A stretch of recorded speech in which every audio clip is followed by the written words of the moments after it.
Hi, welcome to WMD. That's Woody's Modelling Diary, and we're here on the chaos on my workbench today to talk about point motors and mounting them to your points. Now, I'm a bit old-fashioned, so I still use the Peco solenoid point motor. It's fairly robust, and it's been around for a while, and I tend to know it, so that's what I'm sticking with. There are other alternatives, including servos, and slow acting motors like the tortoise motor, but if you like old-fashioned stuff like me, then these are fairly robust and will serve you well.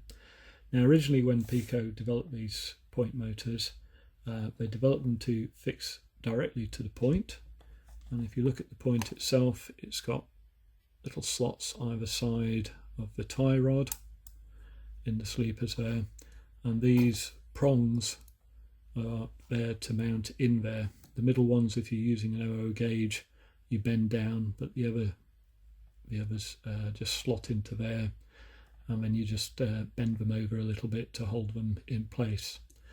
And if you're using N gauge or 009, you use these either side, and as you'll see, the actual tie rod has a small hole there where the actuating arm goes through. But let's just talk about this 00 gauge point. If you mount it to, obviously, directly to the bottom, you're going to have to cut a fairly large hole in your baseboard. And just to give you an illustration of the size, that is the size of the hole that you will need. If you decide to mount the motor underneath and feed the actuating arm through, that's the size of the hole you need. Now, there's nothing wrong with cutting a hole that size in your baseboard, but as you'll probably see, you can cut it a little bit smaller, but in general there's a fair amount of space for debris to fall down and block the motor and things of that nature. You can put a thin piece of plastic card across, cut a slot for the point actuating arm, but if the point motor ever goes wrong, you've then got the problems of trying to remove it without damaging the point, and it can be a little bit fraught. So I tend to mount the point motor under the baseboard, and I use these Peco custom made mounting blocks. I'll just show you on this one because the prongs are a little bit straighter. This is a new point motor, that one was second hand. These in effect just slot on, you slightly bend the prongs over the top, and then you've then got a plastic base which you can then screw onto the bottom of your baseboard. Now, that's all good, you're going to say, but what about the actuating arm? Because that's not going to be long enough to go through. And that's quite right. And in the old days, Peco used to provide an extension pin with their point motors, but you don't get that these days. You can buy a point motor with an extended drive pin, and that's an option. But if, like me, you've got a lot of old point motors hanging around and you haven't got the extension pins for them, there is an option of extending it, and all you need is some brass rod, and this is 2mm by 0.45, and I think this one comes from Albion Alloys.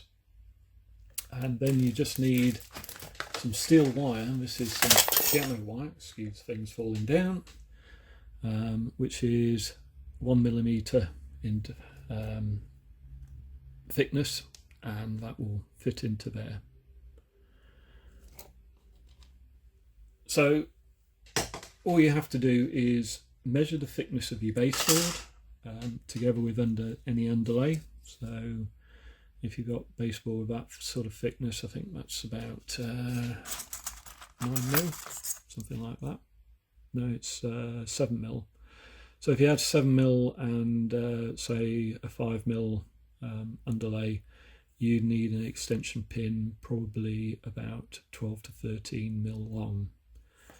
So I've already pre-cut a piece of piano wire. I've cut that actually to 15mm to suit my particular circumstances, and I've cut this piece of brass rod to 15mm this is, and this is 10mm, 1 centimetre. Now I've used a Dremel to cut these. You can cut the brass tube with a hacksaw. If you're using piano wire or some sort of tough steel wire such as that, probably the Dremel is a better option. Don't try and snip it with your Xeron rail snippers. It will damage them, and I can tell you that because I've done it myself. So I'll save you the hassle of having to buy a new pair of those because they're quite expensive. Anyway, if you do cut it, you will probably end up with some burring at the end of it. All you need to do is just use this is a triangular needle file, just rub it in there. That opens it up, and you can tell that it's going to work. It should work anyway. Yep, that goes on there. So what I tend to do, I don't solder these. I actually use a little bit of super glue.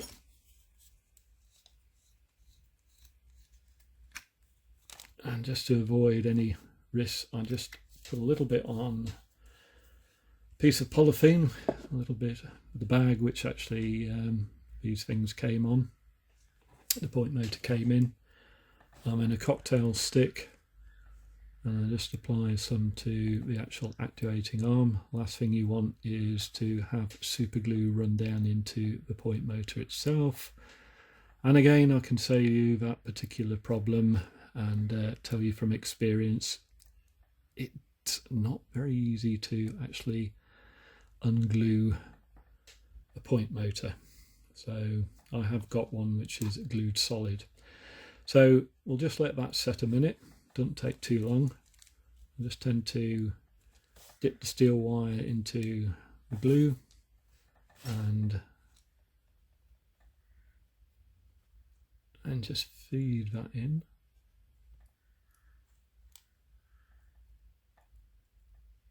And again, we'll leave that for a minute. But as you can see, you've got the extension arm there. In actual fact, I think that's now glued itself solid. So you've now got an extension pin which you can feed through there.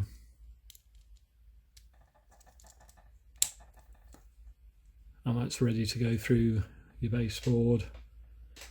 As you can see there, you've got enough pin there to actually go through the actuating or the hole in the tie rod. So there you go. One hint, if you are buying point motors, I'm not sure whether Peco still do this, but the old point motors generally tended to have the wire or the actuating arm going through the bottom, and that makes it a hell of a lot easier to mount the things because you can sort of move it fairly easily. Some of their point motors only have the actuating arm on the top, they don't have it on the bottom, and that does make it difficult to mount these. Obviously if you put an extension pin, it makes it a little bit easier, and especially if you thread it through one of these.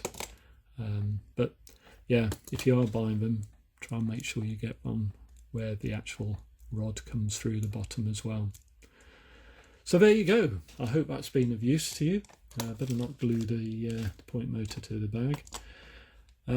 Thanks very much for watching, and we'll see you again. You take care of yourselves.